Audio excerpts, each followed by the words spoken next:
భార్య తెలివి. కేశవగుప్తుడనే వ్యాపారి దీర్ఘవ్యాధితో బాధపడుతున్న సమయంలో ఆయన వద్ద పనిచేసేవాళ్ళు తప్పుడు లెక్కలతో మోసం చేసి ఆయన ఆస్తంతా హరించివేశారు. వ్యాధి నివారణ కోసం ఆయన వైద్యులకు, మందులకు, ఇంట్లో ఉన్న విలువైన వస్తువులు, భార్య నగలు అమ్మవలసి వచ్చింది.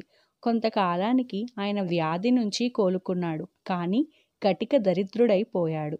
అంత దీనస్థితిలో కూడా కేశవగుప్తుడు అధైర్యపడక ఎవరి వద్దనైనా 100 వరహాలు అప్పు తీసుకుని తిరిగి ఏదైనా చిన్న వ్యాపారం ప్రారంభించదలచాడు. అందుకోసం ఆయన జగదీపుడనే తన చిన్ననాటి స్నేహితుడి దగ్గరకు వెళ్ళాడు. జగదీపుడు ఆయనకు మామూలు మర్యాదలు చేసి సంగతేంటో తెలుసుకుని, కొబ్బరి చెట్టెక్కి కాయలు దించేవాడికి వ్యాపారికి చాలా పోలికలున్నాయి.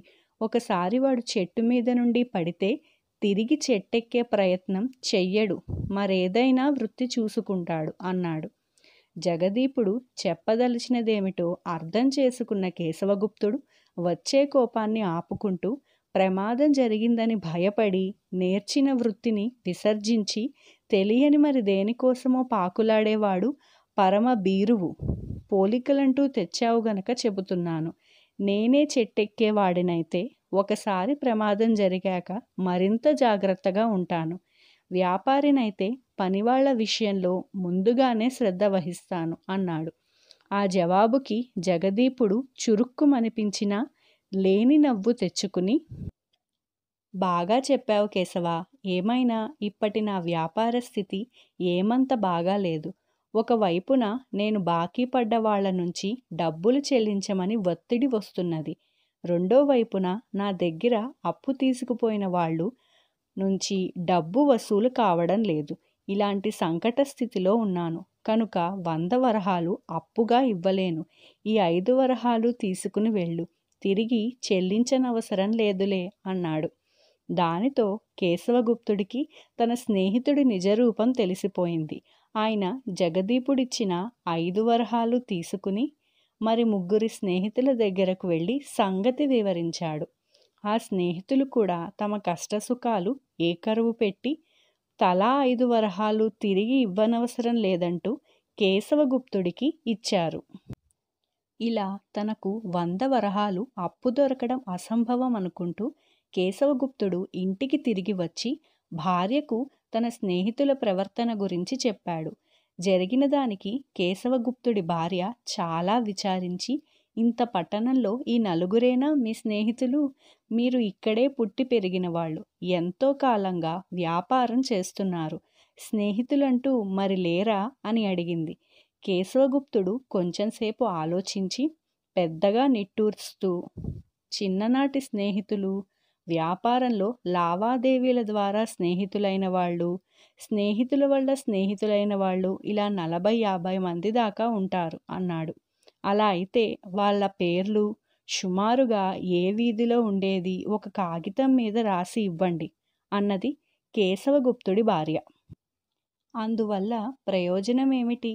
ఇంతకీ నువ్వేం చేయాలనుకుంటున్నావు అని అడిగాడు కేశవగుప్తుడు ఆశ్చర్యంగా. నేనేం చెయ్యను, ఆ చేసేదేదో మన అబ్బాయి హరిగుప్తుడు చేస్తాడు అంది కేశవగుప్తుడి భార్య. ఆ రాత్రి కేశవగుప్తుడు తన స్నేహితులందరి పేర్లు గుర్తు తెచ్చుకుని ఒక కాగితం మీద రాసి భార్యకిచ్చాడు. మర్నాటి ఉదయం ఆమె తన 14 ఏళ్ల కొడుకు హరిగుప్తుడికి ఆ కాగితం ఇచ్చి, నాయనా, నువ్వు ఈ కాగితంలో పేర్లున్న వాళ్ళందరి దగ్గరని కలుసుకుని నాన్నగారు 100 వరహాలు అప్పు అడిగారని చెప్పు. వారు ఇస్తానంటే నాన్నగారు వచ్చి తీసుకుంటారని తిరిగిరా అని చెప్పింది. ఆ సాయంత్రం హరిగుప్తుడు ఒక సంచి నిండా వరహాలతో ఇంటికి తిరిగి వచ్చాడు.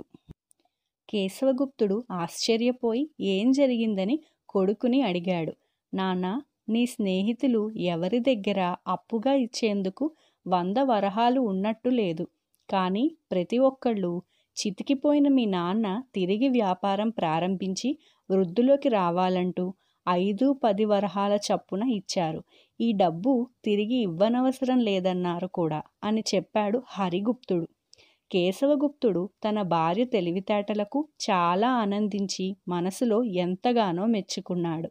ఆయన హరిగుప్తుడు తెచ్చిన డబ్బు లెక్కించగా 400 వరహాలు పై చిలుకు తేలింది. ఆ డబ్బుతో కేశవగుప్తుడు చిన్న ఎత్తున వ్యాపారం ప్రారంభించి 5-6 ఏళ్ల కాలంలో తిరిగి తన పూర్వస్థితికి చేరుకున్నాడు. ఈ కథ మీకు నచ్చిందా ఫ్రెండ్స్? ఇలాంటి మరి ఎన్నో కథల కోసం మా ఛానల్ని లైక్ చేయండి, షేర్ చేయండి, కమెంట్ చేయండి అండ్ సబ్స్క్రైబ్ చేయడం మర్చిపోకండి.